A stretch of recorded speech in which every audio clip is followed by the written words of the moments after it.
having been through a pivot myself, pretty big one, and like, how did you get the team to buy in? I mean, it is a big, it's a big deal, especially, for you as the founder. It's like it's all in your head. You think about it every night. Like you came to this thing, but to them, you're just showing up and telling them like, "Hey, we're going this completely different direction." How did you get the buy-in from them?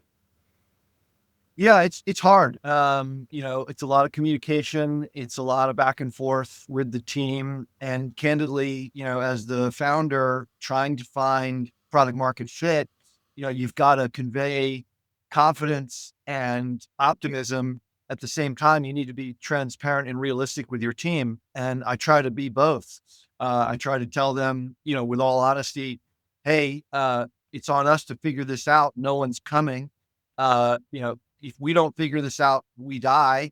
And here's the things we're trying and we're testing, and we're in an experimentation phase, and just be clear about that. And I think, people who have the appetite to be in an early stage company, particularly one going through a pivot, they understand that and will bear through a lot of pain and work with you to try to discover the answer to that experiment.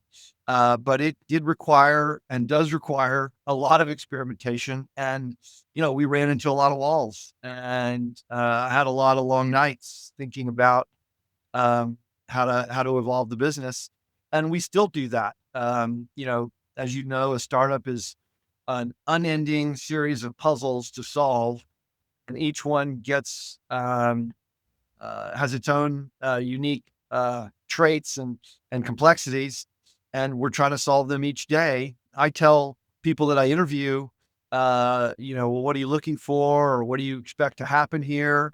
And I tell them that we're in an existential fight to prove that we have the right to exist, and that requires an enormous level of commitment and passion and willingness to bear uncertainty and risk.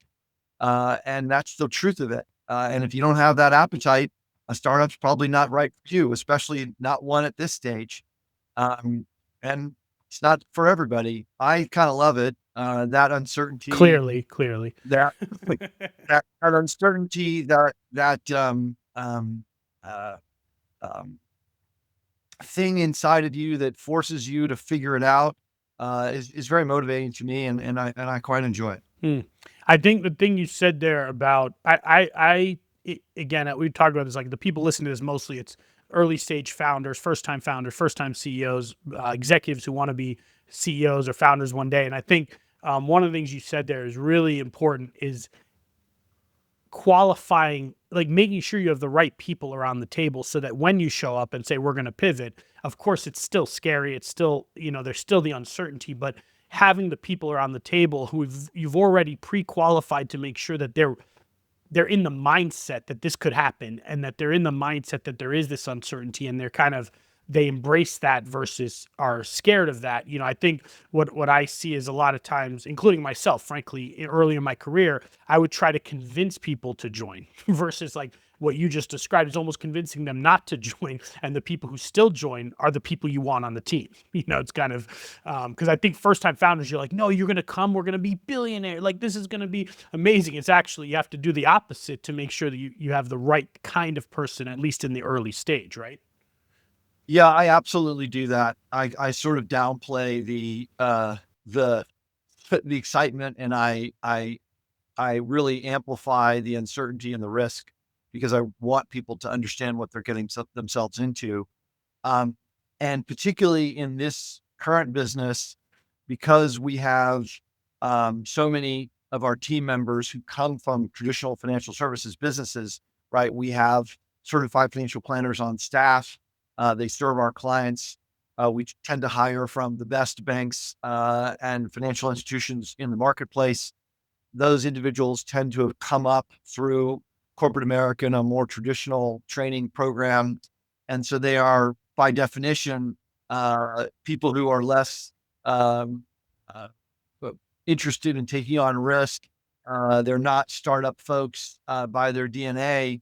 And so it really requires us to find people who have the financial expertise to deliver high quality financial planning services with a culture of risk taking and experimentation, which is really not part of the ethos of wealth management as an industry. um, how did your investors take the pivot? Like, is it? Did you just tell them one day we're pivoting, and that was kind of that was it, or do you go have a conversation with them? Like, how did they react to it? I mean, I gave them some data. I tend to be quite driven by data. Emotions don't make skilled workers. And so I presented them with some facts and data and said, here's what I believe the terminal value of this business is at some level of reasonable scale. And I didn't think it was worth it. And I told them I wanted to go pursue this wealth management thing, and they were very supportive. They certainly asked a lot of probing questions and challenged my thinking, which they're there to do, and I appreciate that. But they were quite supportive, and we've worked hard to find our path. But as I mentioned, there's no guarantees in life. This remains a startup, and while we've made real progress in the last year and had our best month ever in March, we did nearly 250,000 in bookings in March, which is really good for us as a startup. We're on a good trajectory and, feeling really strong about the business and its prospects. It's still an early stage company and we still have a lot to fight for to justify our existence, as I said.